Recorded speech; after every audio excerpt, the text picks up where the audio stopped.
find the word love super powerful. It's an easy way where attention goes, energy flows for me to direct my energy, my attention. What do I love? What do I love about this? So in the example of learning how to do a headstand or anything else, if I'm thinking about how frustrating it is to learn, my attention is focused, my energy is flowing in that perception of frustration. And as they say, the quote of perception is reality. So the reality that you're feeling is perception of the event, of the experience. So there's the experience and there's the perception of the experience. Two people practicing their headstand can be living two different realities. One of them is frustration and the other one, love. They can be feeling, I love learning. I love each lesson, of each moment, of being patient in this practice. And what is practice? Doing. In this doing of the headstand, which will take me 99 times before I finally do it. I love this learning, this process, this growth, this evolution, this discovery. Love is powerful. Another really powerful one is gratitude. I like the word hack. So like a life hack is to think about, what am I grateful for in this moment? Focusing our attention, our energy into what we are grateful for will create that perception of reality. I'm perceiving now gratitude in this moment as opposed to frustration, as opposed to something else. This goes with anything. I can be learning how to ride a bike. The same thing. Nobody likes to fall. Oh, I'll give you one that I experienced not so long ago. Windsurfing. When I perceived my first day of windsurfing, I realized, oh, it's just wind falling. It was wind falling every time into the water. I couldn't even stand on top of the windsurf board for a second for a photo op. So that perception was frustration, which is what I was feeling. The next day, I woke up with a different mindset and I was like, today I'm gonna windsurf. First thing that I did differently is, well, I asked the coach, there was a windsurfing guru that I took class with, and I asked him, what did I do wrong last time? And the coach mentioned, well, you had your butt out, which maybe in Latin dancing, people always like to bring up Latin dancing as if that's the only thing I am. But he mentioned in Latin dancing, that might be good, sticking out your butt, but not in windsurfing. So butt in. The other thing was chest out. The other thing is look towards that direction where you're gonna go. Arms out, yeah. So it was arms extended, chest out, butt in, look. So super interesting. Oh, one more thing he said. When I was picking up the mast, I was going down towards the mast instead of bringing the mast towards me. When I was going down towards the mast, I would fall. One of my falls, I fell into the sail, which means I broke it, which means I had to pay for it. Wow. So let's do that. That can be frustrating, that can make me angry, it can make me upset. It could also give me an opportunity to shift my focus of my attention, of my energy. My attention goes, energy flows. I want to focus in this love of learning, in this gratitude of every time I fall, I get a little better. Every time I fall into the water, I get a little better. Falling into the cell and breaking it, I got better. Now I enter a higher state of mindfulness. Why did I fall into the cell? Well, my coach told me I was going down to the mast instead of bringing the mast to me. Wow, what a valuable lesson. And yes, it cost me to break the sail, and it cost me to pay for the sail, but it was a lesson that I learned forever. And every time I windsurfed again, I brought the mast to me instead of me going to the mast. Wow. When we shift our perception of the situation, of the experience, and with that perception, we have a new reality of the lessons that I'm learning and this patience of this practice to then be able to do the thing. So here's what happened. Second day windsurfing. I get to the windsurf. I go bring the mast to me instead of me to the mast. Success. Oh, I then remember I used the mantra. What is a mantra? That could be a whole talk on its own. Basically, I learned mantras in my sister's yoga class in Costa Rica in one of her retreats. And a mantra is us focusing our attention on something. Where attention goes, energy flows. This mantra basically, wow, I didn't even realize it. Basically, the mantra is this talk. So, the mantra focuses our attention. Where attention goes, energy flows. What are we focusing our attention on? Example, I want to be balanced. So, a mantra might be, I am balanced. I am is powerful words. I am. By saying I am balanced, it's not a magic trick. Although it could be too.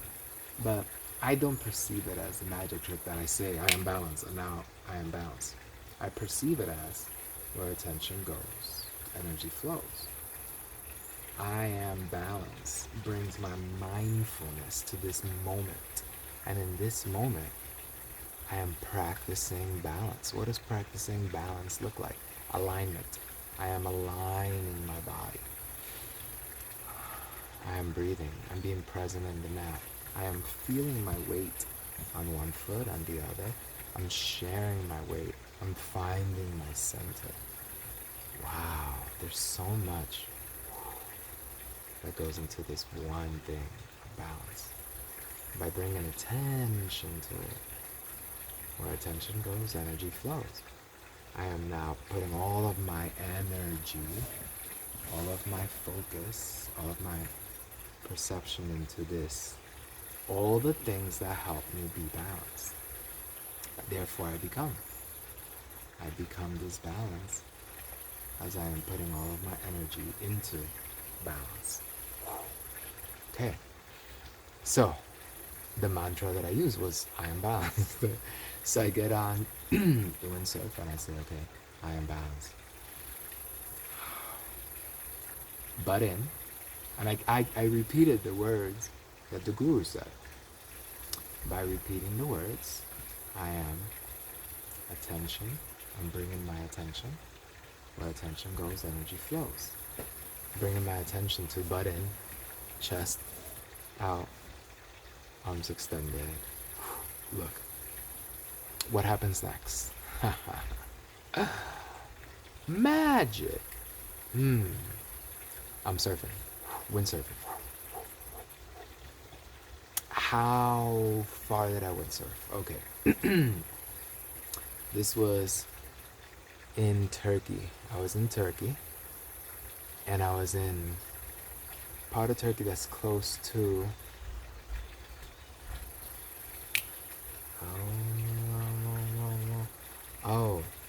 Greece? I think. Can't remember. But I do remember that there was an island close by to where I was. And I was windsurfing so far that I could no longer see the beach that I left from. And one of the windsurfing gurus gets on a jet ski, comes next to me. Juan, you gotta turn around. I'm like, I don't know how to turn around. All I know is butt in, chest out, arms extended, look there. I don't know how to turn around and windsurf. This is my first time windsurfing. The first day was windfalling, which was the lessons of learning how to be present in that now, patience of balance to learn the skill. Now is windsurfing. I don't know how to turn around. I'm like, I don't know how to turn around. And I just keep going. And windsurf guru is like, you're entering international waters. I'm gonna go with Greece, even though I don't remember exactly if it was Greece. He's like, that's Greece over there. And I'm like, okay. So windsurf guru realizes I don't know how to turn around. So goes back and gets somebody else so that they can come out like in a little boat and tow me back. Well, I'm having a great time. I'm just like windsurfing. Magical, amazing moment. Ooh, another part of that experience was on day one, I took the class with a friend. We both took the class of windfalling. We both had that same experience. On day two, I told my friend, hey, you want to go again? And they were like, hell's no, I don't want to go again. Like, just fell for an hour yesterday. I don't want to do that. And who wants to rent equipment to fall for an hour? Interesting, because I must have had that same thought at one moment, and I substituted that thought with, today I'm gonna windsurf. I'm gonna windsurf today. How do we know when is the next moment that we do the thing? How do we know, oh, I needed 1 hour of falling, and then after 1 hour and 1 minute, I'm gonna windsurf. I needed to do 99 headstands, and then on the 100th one is when I get it. How do we know when we have learned the lessons that we needed to learn through the falling? Falling is learning. Once we perceive it as such, we can be grateful for those moments. Once we perceive it as such, tension goes, energy flows. Now it's windsurfing. I want to go into fear. Fear is really interesting. So you have on one end gratitude and love, and these words are so powerful. You have this word fear. Ooh, fear is a paralytic, some people say, right? Fear paralyzes you. It's one of the three most common responses to fear. We enter our limbic system when we are confronted by a possible threat. And our three most common responses: fight, flight, freeze. Freeze is the paralytic. We are in fear and we freeze. We are in fear and we flight, we flee, we leave, we give up on windsurfing. We are in fear and we fight. So here's the interesting thing. What if I change my perception by putting my attention somewhere else? What if I look at fear as, there's another quote, false evidence appearing real. Fear, F-E-A-R, false evidence appearing real. What does that mean? Well, it's really interesting, right? Because if I were to say that to some of my friends who I love so much, but some of them that are skeptics on the power of words, the magic of words, the spell, the casting a spell of words, the mantra of words. To some of my friends that are skeptics on this, they might be like, well, fear, that's not false. I am afraid. Okay, let's get to that. What are you afraid of? I'm afraid of falling. Oh, something in the future. So right now, you're saying that you're afraid of something in the future. So then we're not even being present. Oh, no, I'm not being in the future. I fell yesterday. Oh, something in the past. Fear, we perceive it in the future and in the past. One of my skeptic friends might be like, Juan, so you saying there's no such thing as danger? I'm not saying that. Danger is real. The fear It's in the future and in the past. It's not here in the present. It's not here in the now. You're thinking about something that could happen. You're thinking about something that has happened. You're living this experience of fear by disconnecting from the now and connecting to the future or the past. What if we stay present in the now? What if we're mindful in the now? Here's one experience of such. I'm not a hiker. Wow. Maybe I could change that to I am a hiker. I am a hiker. I've been hiking this earth.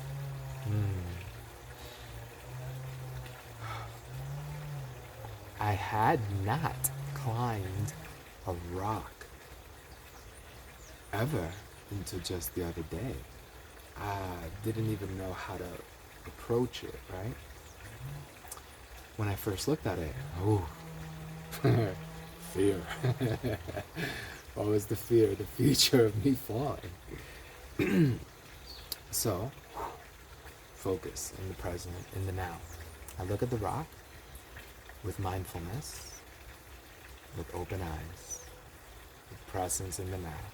And I look at where can I step? What can I hold on to? I'm visualizing it, I'm looking at it, I'm studying it, I'm being present right here. False evidence appearing real, fear. When I looked at the rock, I thought, man, that's gonna be so hard. Hard.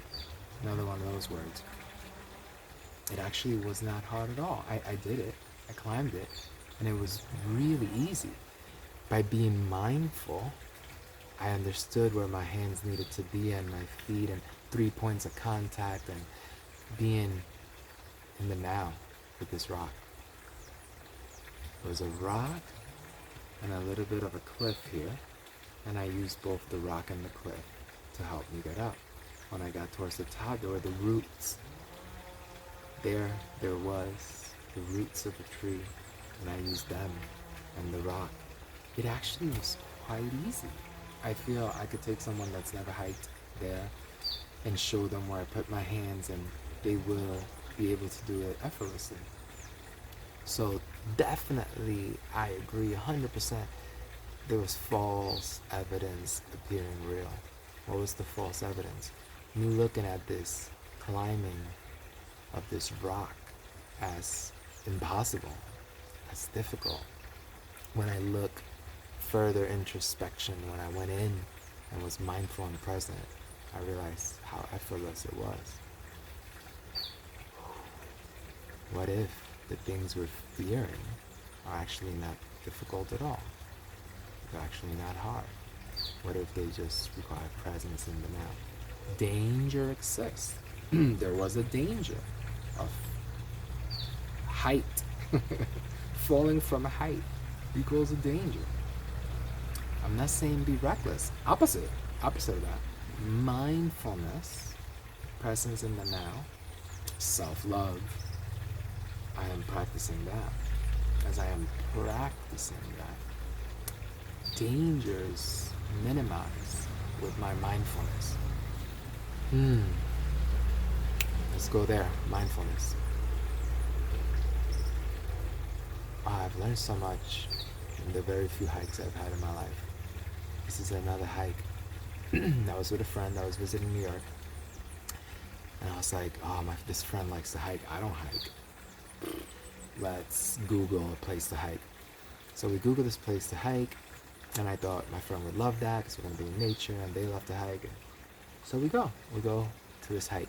I didn't know, but the place that I Googled was the Appalachian Trail, which people hike for months. And I think you could start it in Georgia and you end up in Canada, something along those lines. Some people take 6 months to do it, hiking all day, hiking all night. As I was now with my friend hiking a piece of the Appalachian Trail, we run into a couple of hikers passing us by and walking through, and some of them were jogging through. And we asked one of them, how long you been hiking? 5 months. And I'm like, wow. My brain couldn't even wrap itself around hiking for 5 months with your backpack that has a tent and you're gonna live in nature, sleep in nature. Is wow, incredible.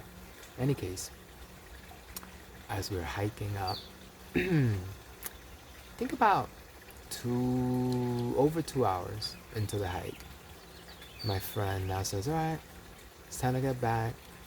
It's getting a little darker. We want to finish the hike with some light. I was like, okay, cool. We start hiking back. What happens next is my friend starts jogging. They didn't tell me anything. I understood what was going on. If we didn't pick up the pace, it was gonna get dark before we got down. So I understood, oh man, I need to start jogging. And I'm like, I'm on a trail going downhill. There are rocks, boulders, bushes, roots, debris. And I was like, I'm gonna die. And then I laughed at myself, of course, it's quite funny. But I was thinking, how am I not gonna trip? You know, like, there's so much in the way, so much debris, so many obstacles. So I entered a state of mindfulness, focus. And I'm looking ahead into the open spot between the rocks, between the bushes, between the roots, between the debris, between the trees, the open spots where I'm gonna put my feet. I am jogging and picking up the pace. Not running, but in between jog and run. It was incredible. I had never done anything like that. I'm gonna call it mindful running, mindful jogging. What happened is everywhere I looked, my feet would land there. I didn't understand it. I didn't understand the math that my brain was calculating. How much energy, how much trajectory, how much I needed to land in all of these spaces. My brain was calculating mathematically force, trajectory, direction, multiple things, so that my feet would land in all the open spots that I was focused on, that I was looking. And it was, for me, it was like magic. Like, how is it that I'm landing in all these spots? And then I'm realizing mindfulness, presence in the now. Oh, there was a time in history when we did that. See, now we have paved roads, we have sidewalks. If you want to go jogging, you should go to a jogging track. There's no debris. There's a track that you are perfectly clear, open path. But there was once in our history where we lived in nature, and if there was a dinosaur chasing us, we had to mindfully run through debris. No paved streets, no sidewalks. Nature in its wild essence. And then I'm thinking, scary movies. Why is it in a scary movie always people fall when they're being chased by the monster, by the killer? Because they always do this. They turn around, they look back, they lose presence in the now, of the moment, of the focus. Where attention goes, energy flows. If I focus on the path, if I focus on the open spaces, if I focus on my direction where I'm going, I'm not going to fall. I'm not going to trip. I'm not going to hit the rock. I am focused. Mindful running. Focused. Mindfulness, presence in the now. All happening. Why? Because where attention goes, energy flows. I'm not going to turn around. I'm not going to look back. I won't fall. Mindful running.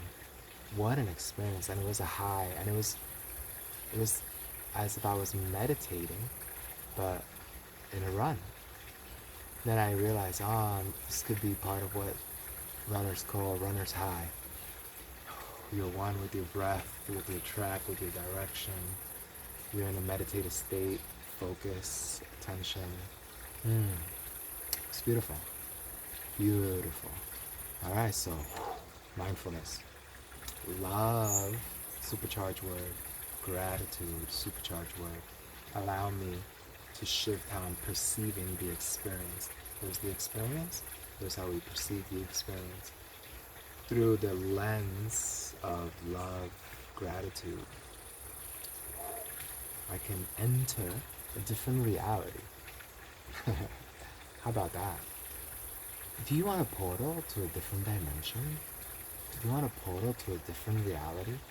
You want a portal to a different experience? Okay. Shift your perception of the experience. Shift your reality. Where attention goes, energy flows. Gratitude, love, patience, presence in the now. Wow. Thank you.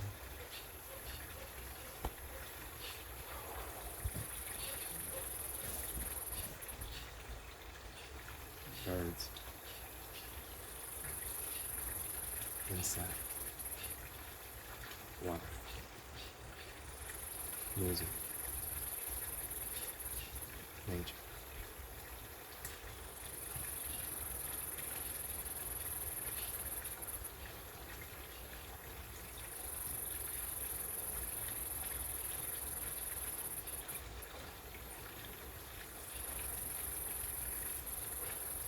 Here's a hack to enter the now.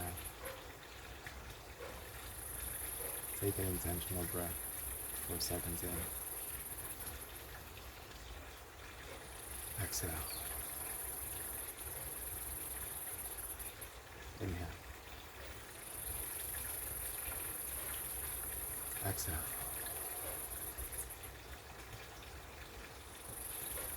Inhale. Exhale.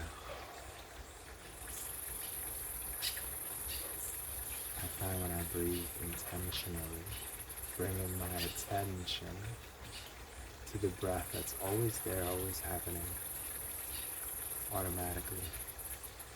But now I'm focused on controlling it.